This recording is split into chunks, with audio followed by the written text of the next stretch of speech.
Fondation Jean Jaurès. Penser pour agir. Bien, bonjour. Alors aujourd'hui, nous avons un invité de marque, le nouvel ambassadeur de la République dominicaine en France, Monsieur David Puig. Je dis que c'est une rencontre intéressante parce qu'on parle assez peu de la République dominicaine, qui est pourtant un pays qui, dans son espace, dans l'espace caribéen, occupe une place importante, et non seulement pour le tourisme, mais aussi pour la diplomatie, l'économie, la culture, ce dont M. Puig va nous parler. D'abord, M. Puig, est-ce que vous pourriez vous présenter ? D'abord, Jacques, c'est un plaisir d'être ici à la Fondation Jaurès et d'avoir l'occasion de me présenter, mais aussi, comme tu le disais à l'instant, de parler de la République dominicaine, de mon pays, qui est important dans la région, qui est connu en France, mais qui mérite à être encore mieux connu. Alors, je suis l'ambassadeur de la République dominicaine en France depuis, je suis arrivé à Paris fin mars, mais j'ai présenté officiellement mes lettres de créance au président Macron hier, donc avant-hier, donc depuis 2 jours, officiellement ambassadeur de la République dominicaine en France. Je suis un diplomate de carrière de la République dominicaine. J'ai commencé ma carrière en France en 2004, ça a été mon premier poste, et donc c'est un retour à Paris cette fois-ci à un autre niveau, en tant qu'ambassadeur, avec un bâton de maréchal.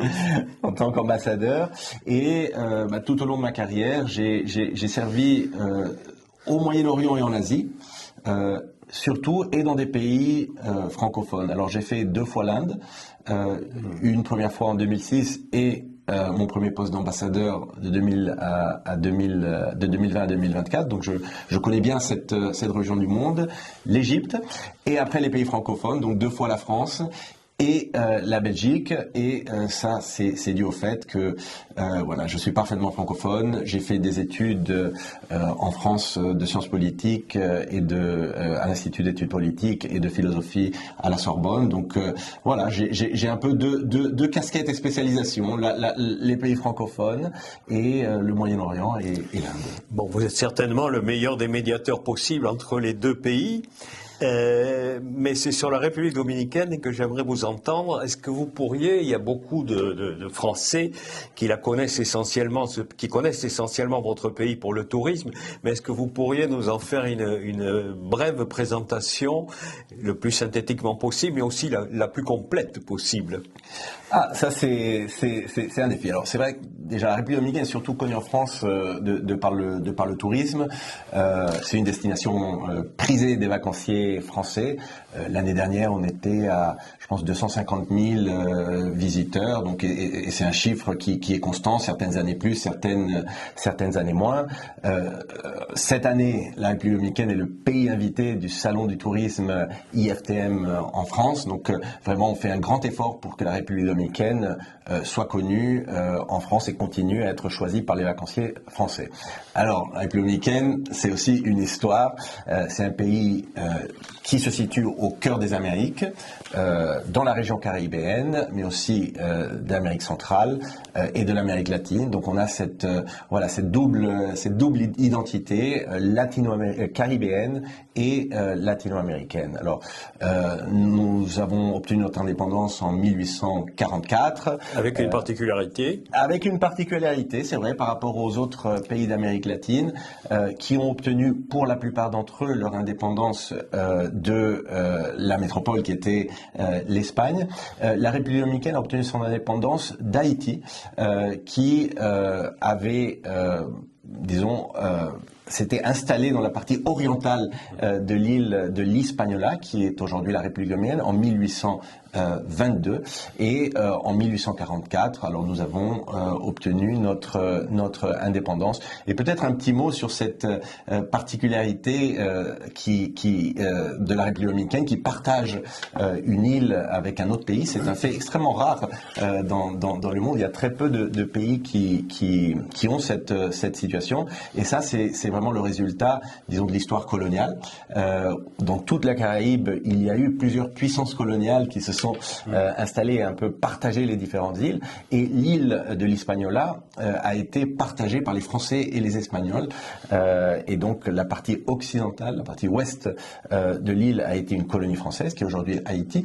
Et la partie orientale, l'est, a été une colonie espagnole, qui est aujourd'hui la République dominicaine. Avec une brève parenthèse française, puisque les Dominicains, qui se considéraient encore comme une colonie espagnole, ont chassé les Français et qui avaient reflué le reliquat des troupes françaises chassées, vaincues par les Haïtiens, s'étaient repliés sur Saint-Domingue, où ils sont restés pendant quelques années. Oui, alors il y a eu un petit moment de présence française. Le traité de Basilée de 1795 cède la République dominicaine à la France en échange de la Catalogne. Donc voilà, c'est une question assez curieuse.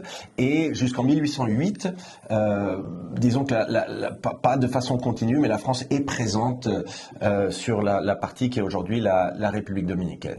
Donc ça, c'est un petit peu pour l'histoire. Mais voilà, aujourd'hui, la République dominicaine est un pays, une économie importante dans la région. On est la 7e économie d'Amérique latine et des Caraïbes. C'est considérable compte tenu de la taille de la République dominicaine. Vous pouvez la rappeler? On a 48 000 km².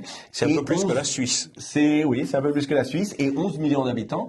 Mais on est quand même la 7e économie de la région. Pour référence, c'est-à-dire que au-dessus de nous, on a des pays comme le Mexique, le Brésil, la Colombie. Donc voilà des grandes puissances. Donc nous, on est le 7e. Et dans la région Amérique centrale et Caraïbes, on est la première économie de la région en termes de notre PIB. Alors pour donner une idée, la République dominicaine est un pays de revenus moyens élevés.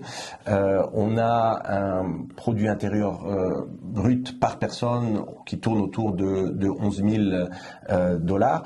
Mais ce qui est important à retenir ici, c'est que la République dominicaine, pendant les 20-30 dernières années, a une croissance soutenue qui lui a permis d'améliorer tous ces indicateurs, non seulement le PIB per capita, mais toute une série d'autres indicateurs. L'économie de la République dominicaine se base surtout sur l'investissement direct étranger.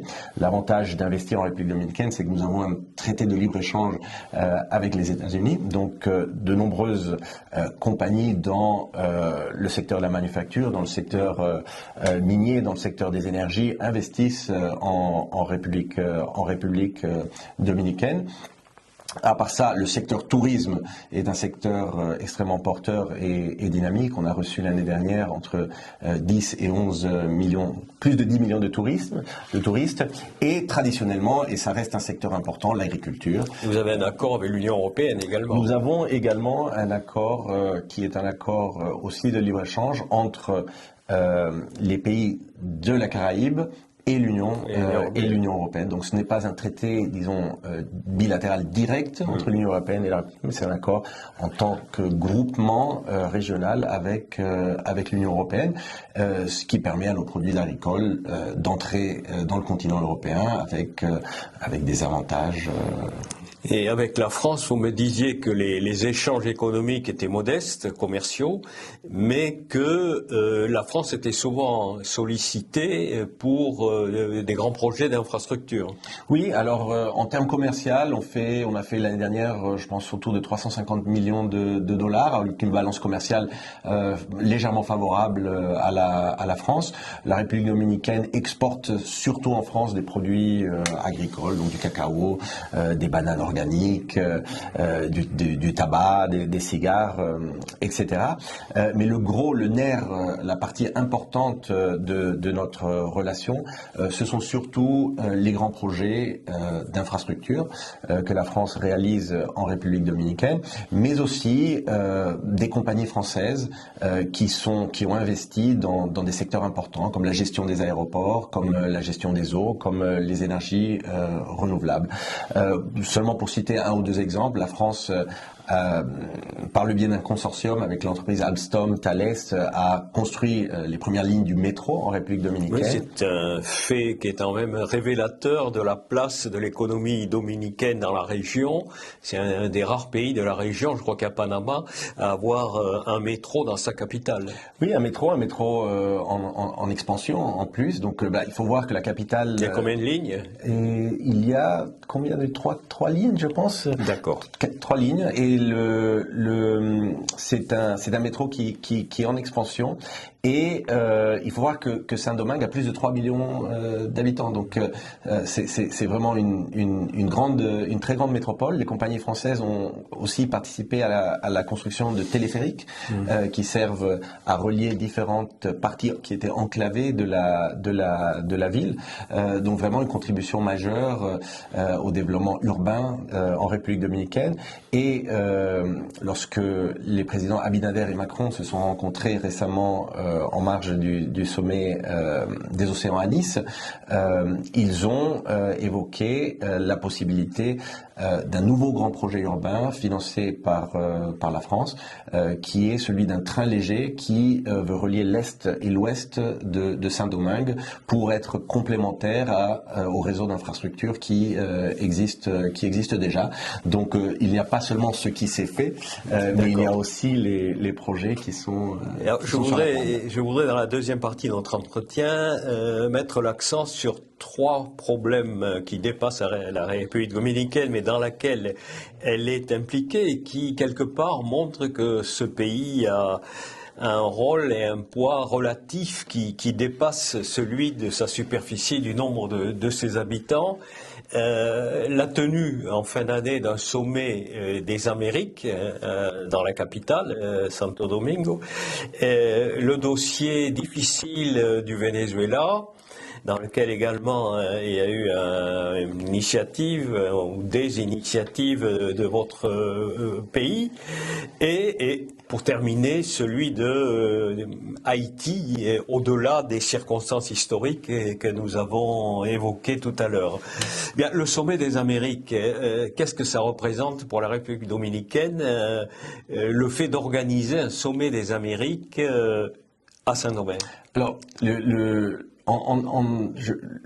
en Amérique, nous avons plusieurs groupements sous-régionaux, continentaux, donc de diverses natures. Mais c'est vrai que le sommet des Amériques, c'est le sommet qui regroupe absolument tous les chefs d'État des Amériques. Donc on parle d'Amérique du Nord, d'Amérique centrale, des Caraïbes et d'Amérique du Sud. Donc être l'organisateur de ce sommet est une reconnaissance de la capacité de la République dominicaine, diplomatique, logistique, et aussi de la capacité de la République dominicaine à créer des consensus, parce que le but de ce sommet, c'est de créer des orientations, de se mettre d'accord sur des perspectives, donc de créer des consensus pour le développement dans différents secteurs du continent. Donc on prend cela très au sérieux.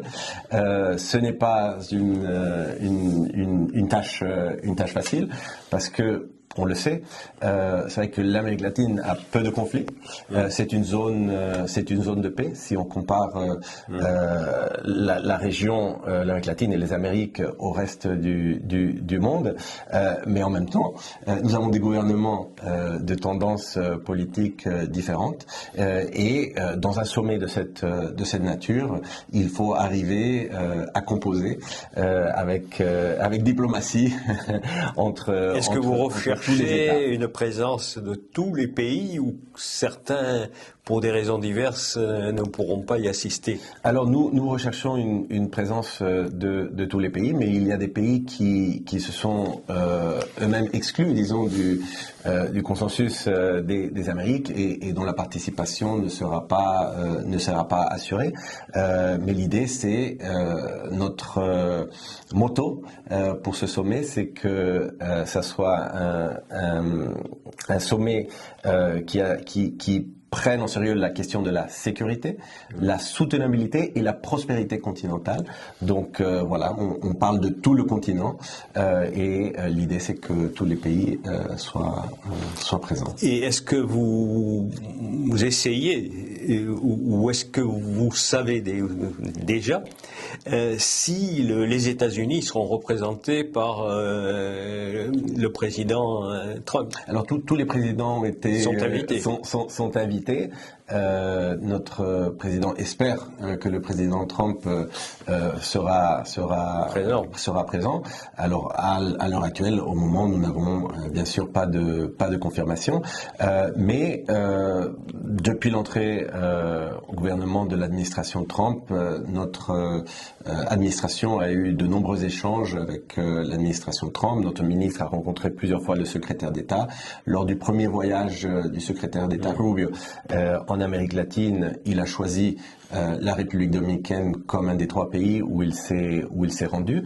Donc voilà, nous avons une relation entre les États-Unis et la République dominicaine qui est très forte, du fait de la présence dominicaine aux États-Unis, du fait de l'intégration entre nos économies, et nous avons aussi une bonne relation avec l'administration Trump. Donc nous espérons que le président sera là.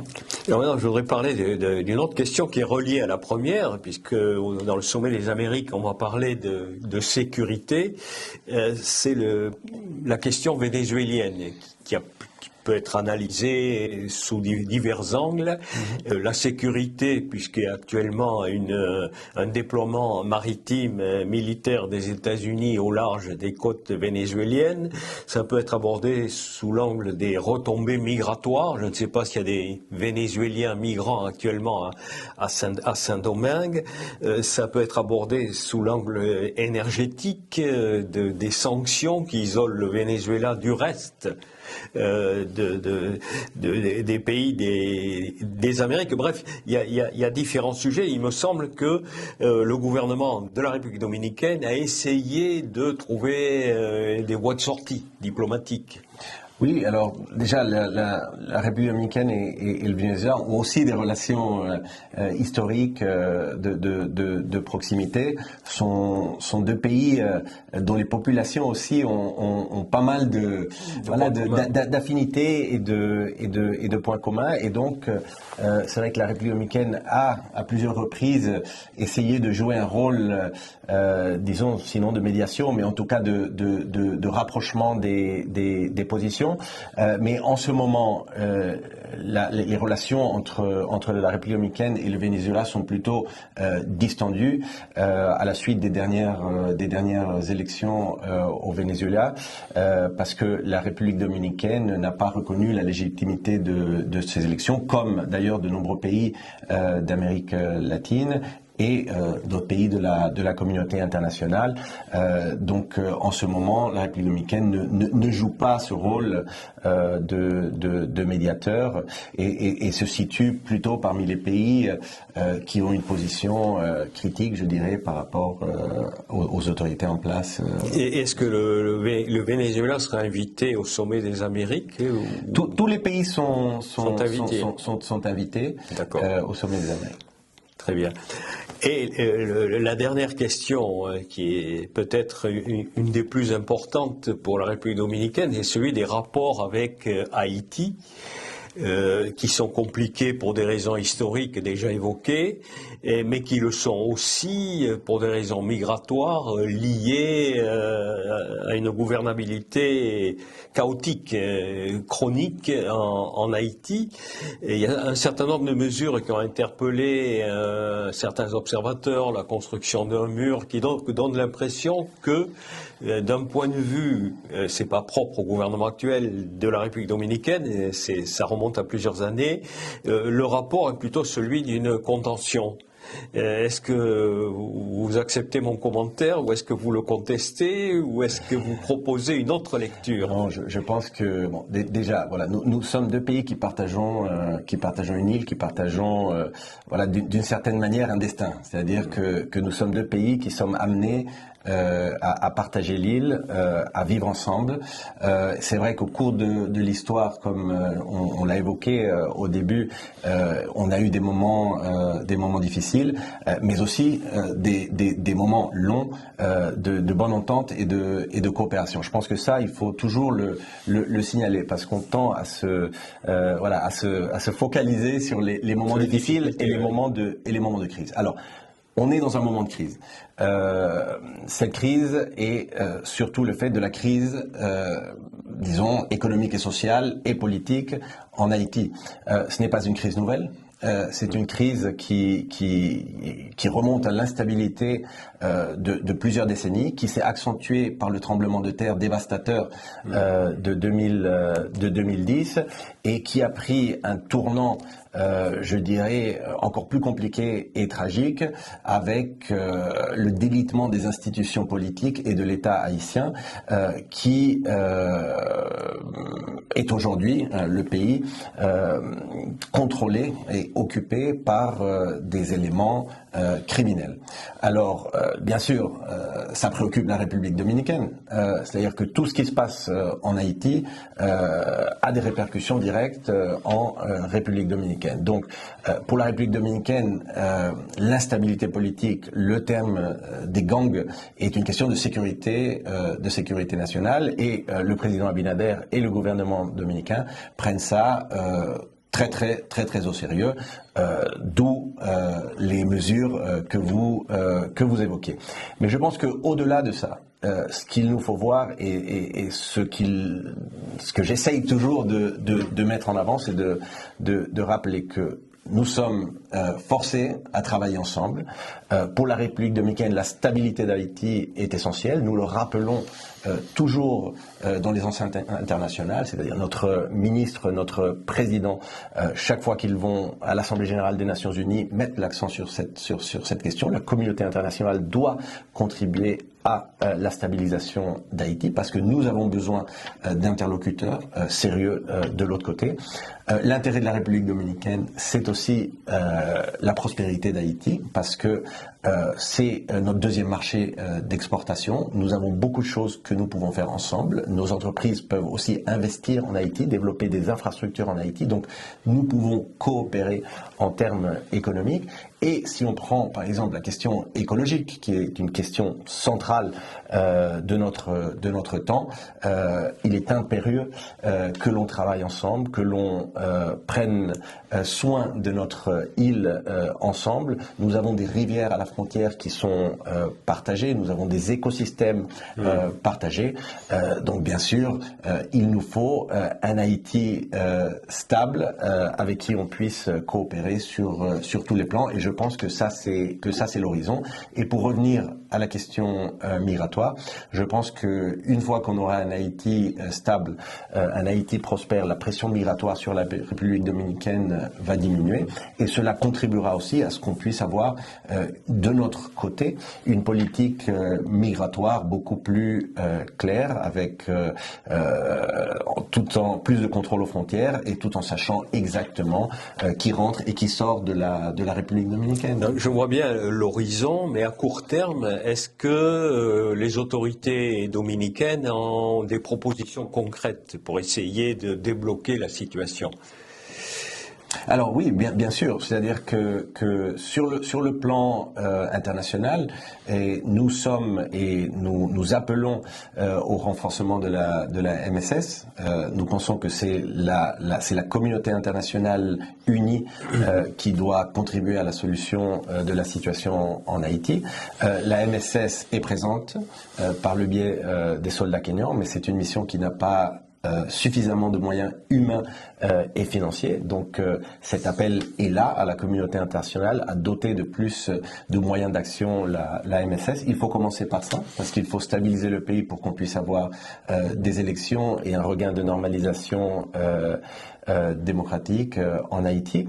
Et après, sur le plan, disons, migratoire, pour revenir à cette question, la République dominicaine, ce qu'elle essaye, alors avec ses imperfections, avec ses difficultés, depuis plusieurs années, c'est de créer une politique migratoire qui soit claire et d'essayer d'avoir une population haïtienne en République dominicaine qui contribue au développement de la République dominicaine en situation. Est-ce qu'on a un chiffre sur cette population en République dominicaine? Combien seraient les Haïtiens en situation légale ou sans papier en République? C'est très difficile à estimer. C'est très difficile à estimer. Combien d'Haïtiens résident actuellement? Il y a des chiffres. Alors après, je ne veux pas rentrer dans cette question parce que voilà, il y a plusieurs chiffres qui sont mis en avant, beaucoup de fois pour des raisons polémiques. Donc voilà, non. Mais l'horizon, c'est vraiment d'avoir une politique. Est-ce que vous avez des contacts avec la France ou avec d'autres pays, et plus particulièrement sur cette question d'Haïti? Alors, nous avons des contacts avec tous les pays qui pèsent sur le plan international sur cette question. C'est une des priorités du président Abinader et de notre ministre Roberto Álvarez. En ce qui concerne la France, ça a été une des questions de discussion entre le président Macron et le président Abinader. Nous en avons parlé, moi et le président Macron, il y a 2 jours lors de la présentation de mes cartes, de mes lettres de créance. Et je pense que ça sera sur la table à nouveau au niveau bilatéral entre la France et la République dominicaine lors de l'Assemblée générale des Nations Unies. C'est-à-dire que la République dominicaine compte vraiment sur la France pour la question d'Haïti parce que la France a une histoire très particulière avec Haïti. La France a une responsabilité aussi vis-à-vis d'Haïti. C'est un des pays qui comprennent aussi Haïti le mieux et qui de ce fait comprennent le mieux la situation de la République dominicaine. Bien, écoutez, merci. Si vous avez quelque chose à ajouter, un vœu pour améliorer, renforcer la coopération franco-dominicaine, c'est le moment. Mais non, je pense et je dois dire que alors je connaissais, c'est vrai, les relations franco-dominicaines un petit peu, mais ce que je redécouvre là, c'est que c'est une relation qui est extrêmement riche, qui a énormément de fils conducteurs qui oui, on n'a pas parlé de la coopération culturelle et universitaire, par exemple. Il y a énormément de choses et alors je dis toujours, parce que j'étais ambassadeur en Inde pendant 4 ans, c'est une relation nouvelle, l'Inde et la République dominicaine, qui est importante, mais qui est nouvelle, que je me sentais là-bas toujours un peu comme quelqu'un qui était sur la piste d'un aéroport et qui poussait l'avion, et c'était très lourd pour le faire démarrer. Et en arrivant en France, en fait, je suis plutôt dans la tour de contrôle et je vois beaucoup d'avions qui passent et j'essaye de piloter tout cela. Et en fait, je pense qu'il faut que, on parle plus de cette relation, qu'on se rende compte de sa richesse, de sa diversité. Et je pense qu'on le fait déjà assez bien, qu'on a besoin de plus de liens politiques de haut niveau entre les 2 pays qui reflètent tout ce qu'on fait sur le terrain. Cette année a été riche. On a eu le ministre délégué au commerce, Laurent Saint-Martin, qui était en République dominicaine. On a eu la rencontre entre les 2 présidents. Il est prévu que nos ministres des Affaires étrangères se rencontrent à un niveau. Et je pense qu'on doit continuer cet engagement qui, en fait, reflète bien l'importance de cette relation bilatérale. Bien, on va en rester là.